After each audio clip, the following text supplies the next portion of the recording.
Hello, hello guys.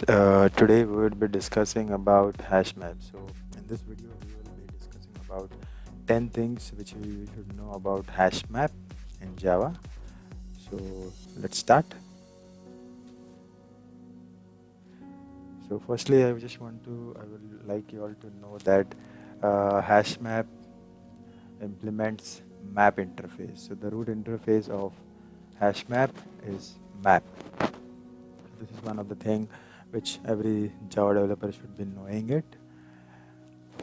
Secondly, HashMap is used for storing key value pairs. Basically, if you have two things that needs to be stored for a one criteria, so like the name and its age, so you can use HashMap. So basically, it's similar to HashTable. Thirdly, it doesn't maintain the insertion order. So basically, when you try to insert any element inside an HashMap, it will not be inserted and it doesn't maintain the insertion order. So when you just try to retrieve those elements, it may display in the random order. Fourthly, it works on the principle of hashing. So basically, when you try to add an element inside an hash map, it first calculates the hash code of of a key. Then it decides based on the hash code like which kind of bucket it's going to store. So there, there the functionality of hash code is being used where in which bucket it will be stored. Fifthly, it is unsynchronized. So basically, it is not recommended to use it in the multi-threading environment. So you should avoid using HashMap when you're working on the multi-threading environment. So basically, if you want an implementation of an HashMap to be synchronized, then you can do it with the help of the collections class that is it has got a method called synchronized map. So when you create an hash map, there is an concept called load factor and initial capacity in hash map. So basically, if you see, load factor is nothing but the amount of data inside the hash map. Let's say there are 16 is the capacity. Sixth point, that is default load factor and the initial capacity. So initial capacity is nothing but if you see in the hash map, there are 16 buckets where these particular elements are stored. So let's say you try to insert one element, it will actually calculate the hash code, and when the hash code, and based on the hash code, it will calculate the index where it is going to store. So the initial capacity is 16. Basically, there will be 16 buckets where this particular insertion of the elements will happen. Another concept is load factor. So it's basically in HashMap, let's say if you try to, as the initial capacity is 16, so let's say the 12 elements are inserted. So when the 13th element would be inserted, it will resize the hash map. So what it will actually, based on the load factor, it will resize. So the default factor, as you mentioned, is 0.75. So if you are inserting on the 13th element, it will resize it. It will double the capacity, that is from 16 to 32, and it will recalculate the hash element which has been inserted, and then it will map it into the index, and it will store it. So there the functionality of this load factor and the initial capacity is used in the resizing of this hash map. Okay, so 7th point, if you see, I've mentioned your linked list, that is before Java 8, and binary tree as a Java after the version of Java 8 has been introduced. So let's say if you see the elements which are stored in HashMap, if there is an hash collision. Let's say one of the element you are trying to insert, it calculate the hash code, and based on that it will check for the bucket. So let's say there are two elements which are having the same hash code, and it comes up to and same bucket. So what happens is that there will be a link.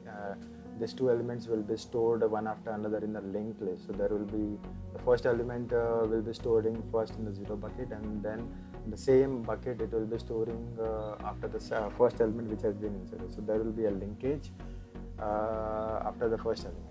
So here, I mean, it happens to the number of times when the hash collision happens. Let's say there are 10 elements which calculates which happens that the hash code and the bucket comes up to the same bucket.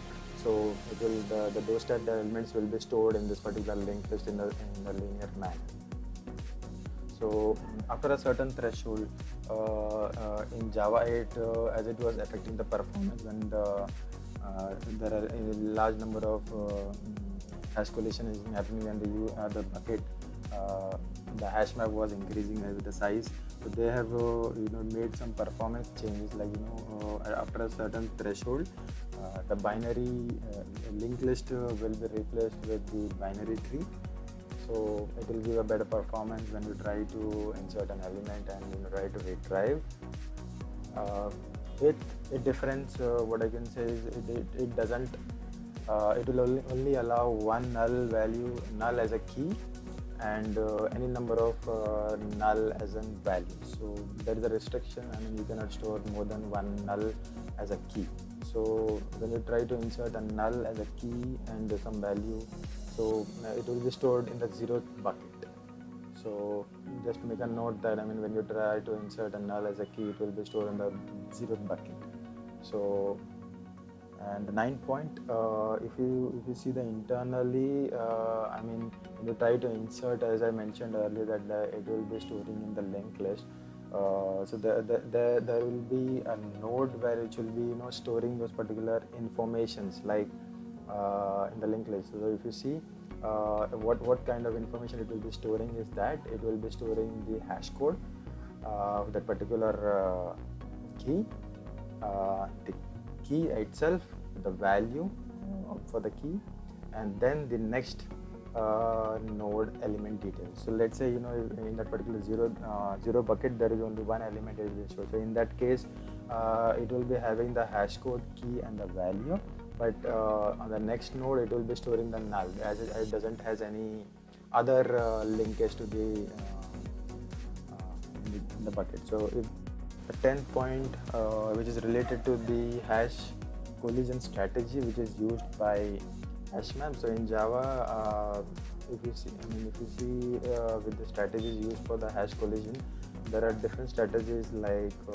the chaining, double hashing, then clustering. So Java has picked up the best suited hash collision strategy, that is chaining.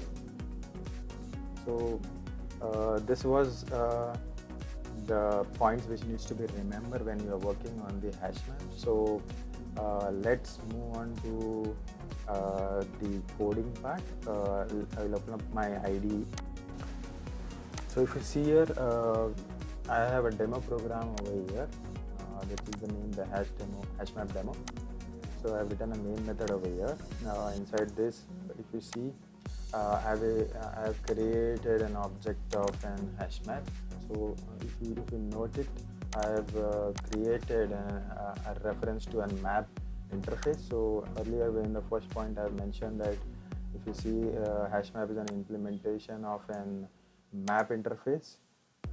So I have a reference of map, and I have initialized with the HashMap as a class, which is an implementation of a map. If you see, it is I've used a generics where I will be storing elements of type string and the integer. So this will be the string, would be the key, and integer would be the value. So here string would be the name of an person, and integer, that is value, that will be an value age of an person. So if you see here in the HashMap, I've initialized with the initial capacity as 16 and the default load factor as 0.75. Even though if it doesn't mention this particular things, it will be automatically default be initializing to that particular value. So if you see here, I have tried to insert some elements with the name and the age of this particular persons. So in this manner we try to insert a value. So let's say you want to retrieve a certain element using the key. So you can use this particular syntax, like there is a get method which inside the hash map where we can retrieve it based on the key. So as earlier I have mentioned that it doesn't maintain the insertion order. I will show you once I run it.